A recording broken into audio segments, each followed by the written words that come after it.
Naging generally peaceful ang naging pagunita ng bansa sa Semana Santa ngayong taon.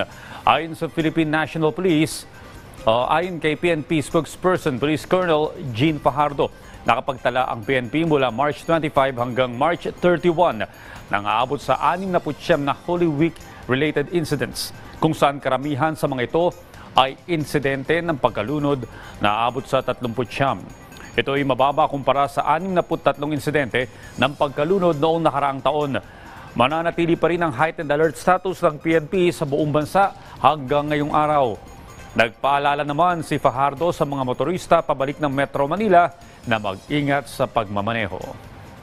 Patuloy po tayo nagpapaalala sa mga kababayan po natin, lalong-lalo na po yung magbabiyahe pabalik po ng Metro Manila, ay dagdagan nyo po ng mahabang pasensya. Huwag po tayong magmaneho ng pagod at puyat at lalong nakainom para iwas disgrasya po. At